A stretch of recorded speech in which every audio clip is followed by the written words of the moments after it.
Assalamualaikum warahmatullahi wabarakatuh. Bismillah, alhamdulillah, sahabat siar Indonesia Baca Quran dimanapun Anda berada. Ya, kita memohon kepada Allah ya dengan permohonan agar terhindar dari hal-hal yang bisa membatalkan puasa dan juga bisa mengurangi pahala puasa kita. Karena kan Nabi berulang-ulang kali, ya, kalau Nabi menyampaikan, mengingatkan, artinya akan terjadi. Rubal sha'imin laisa lahu min siyamihi ilal juwal atas. Jadi tidak sedikit, berarti banyak banget orang yang puasa di bulan Ramadan tidak mendapatkan apapun dari puasanya kecuali hanya lapar dan haus saja. Maka kita bermohon kepada Allah jangan termasuk pada orang-orang yang demikian. Dan kita berdoa kepada Allah mudah-mudahan kita diterima dalam penerimaan ibadah Ramadan yang terbaik sampai ke hari 17 ini. Nah, insya Allah kita lanjutkan di episode 17 ini ya terkait dengan hal-hal yang membatalkan puasa atau hal-hal yang mungkin dianggap ini membatalkan padahal tidak membatalkan. Oke, baik ya, yang pertama bagaimana orang yang muntah. Bagaimana orang yang muntah? Yang pertama ya, kalau misalkan dara'atul qayyu falaisa alaihi qada'un.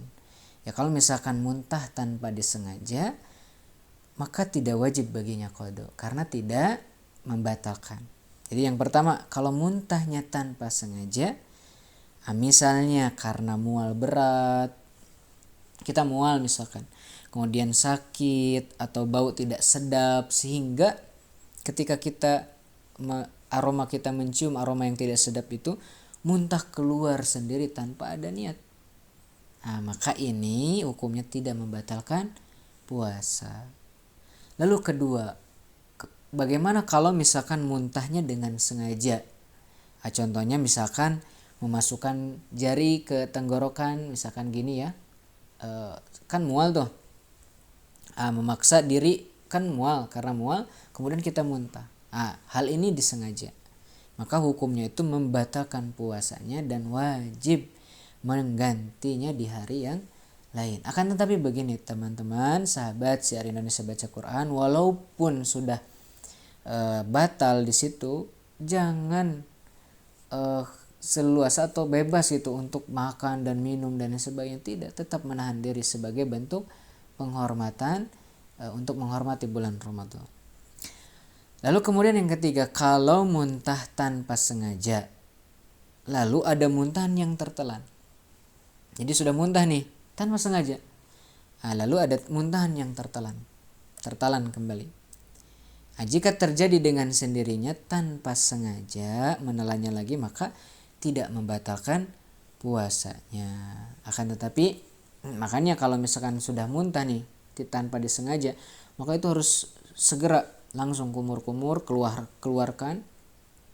Tapi kalau misalkan masih di dalam tenggorokan, kan ada yang muntah terus di sini tuh kan masih ada nih, kemudian tertelan lagi, itu tidak membatalkan. Tapi kalau misalkan sudah di mulut, maka dibersihkan ya, kumur-kumur keluarkan. Nah, insya Allah jelas ya terkait dengan orang yang muntah. Kemudian lanjut lagi terkait dengan bagaimana makan permen karet atau sesuatu yang dikunyah ya, sesuatu yang dikunyah. Baik, yang pertama mengunyah permen karet.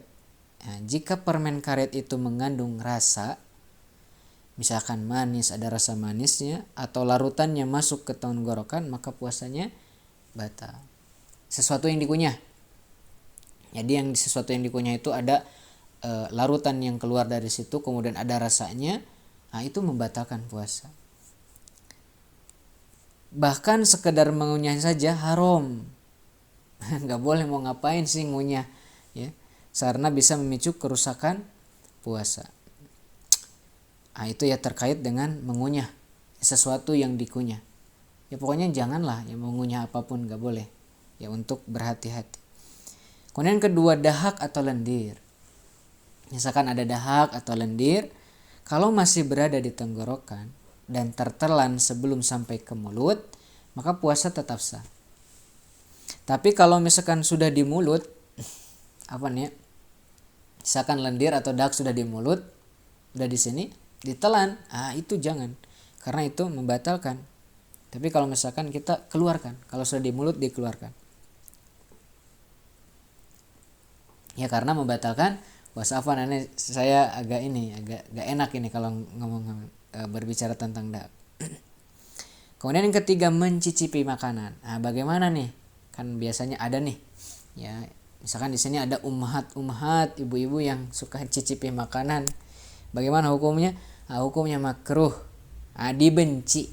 Ya kalau dibenci itu jauhi. Hal-hal yang dibenci oleh Allah kita harus jauhi. Ya.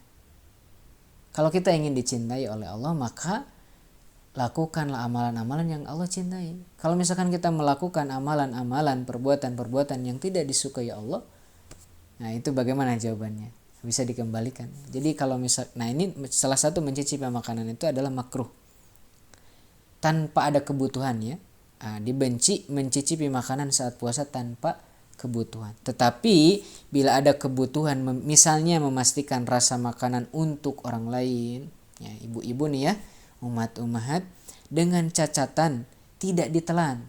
Jadi cuman gini, gitu ya, tidak ditelan, langsung kita keluarkan lagi, maka diperbolehkan.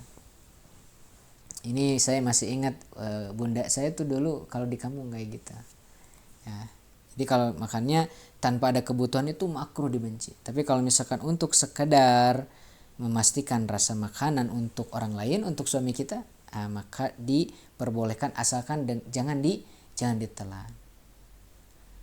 Wallahu ta'ala alam bisawab. Kemudian ada pertanyaan lagi, bagaimana bersiwak di waktu bulan puasa Ramadan? Maka wasiwaku sunnatun, bersiwakan sunnah, ya, menggosok gigi dengan kayu adalah sunnah lis-shaim, bagi orang yang sedang berpuasa, fi jami'in nahar, di sepanjang hari. Hukum bersiwak saat puasa itu dianjurkan, sunnah bagi orang yang berpuasa, baik di pagi hari, di siang hari, atau di sore hari.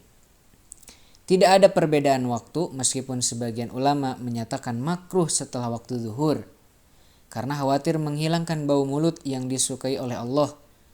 Namun pendapat yang lebih kuat boleh kapan saja. Ya. Bukan berarti saya pernah sampaikan ya di episode kedua itu, dia dikaitkan dengan keutamaan Ramadan, bahwa mulutnya orang yang puasa itu, bau mulutnya orang yang puasa itu lebih harum di sisi Allah itu dibanding minyak wangi misk. Akan tetapi kita bukan berarti kita membiarkan mulut kita bau. Tidak, ya, harus kita jaga. Makanya salah satunya itu sunnah tuh pakai siwak. Ya. Kalau Pepsodent gimana? Ini persoalan lain, ya. Allah ta'ala. Kemudian yang kedua, alasan disunahkan, yaitu kan alasannya bersiwak menjaga kebersihan mulut, ya kan, menjaga dan mendapatkan ridha Allah, sebagaimana dalam hadis as-siwaku matharatun lil fam, siwak itu membersihkan mulut, mardhatun lirrabb, dan membuat Allah ridho. Masya Allah. Jadi kalau mau sunnah, mau mengikuti Nabi, pakai siwak. Dengan catatan bersiwak tidak membatalkan puasa, asalkan tidak ada sesuatu yang masuk ke tenggorokan dari siwaknya. Ya, jadi kalau misalkan ada bagian-bagian dari siwak itu masuk, gitu ya, itu nanti batal kalau sudah masuk ke sini. Kemudian jika menggunakan pasta gigi pun boleh menurut sebagian ulama, tetapi hendaknya hati-hati agar tidak tertelan. Karena kan khawatir nih Pepsodent. Jadi gini kan itu di mulut banget tuh, takut masuk kan. Kalau saya sendiri merasa kayak ada yang masuk tuh. Tapi saya nggak siang ya, sebelum fajar, sebelum subuh, kita gosok gigi dulu. Kan agak terasa tuh ada yang masuknya, beda rasanya. Maka kalau mau mah pakai siwak aja, ya, untuk kehati-hatian.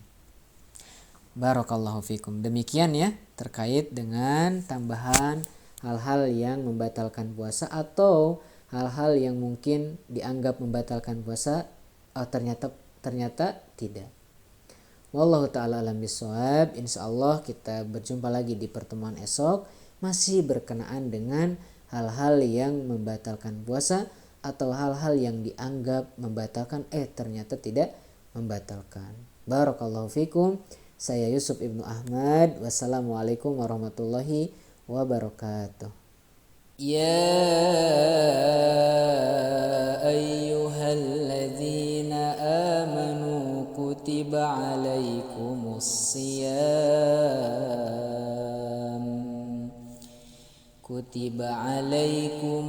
siyam kama kutiba alal ladzina min qablikum la'allakum tattaqun.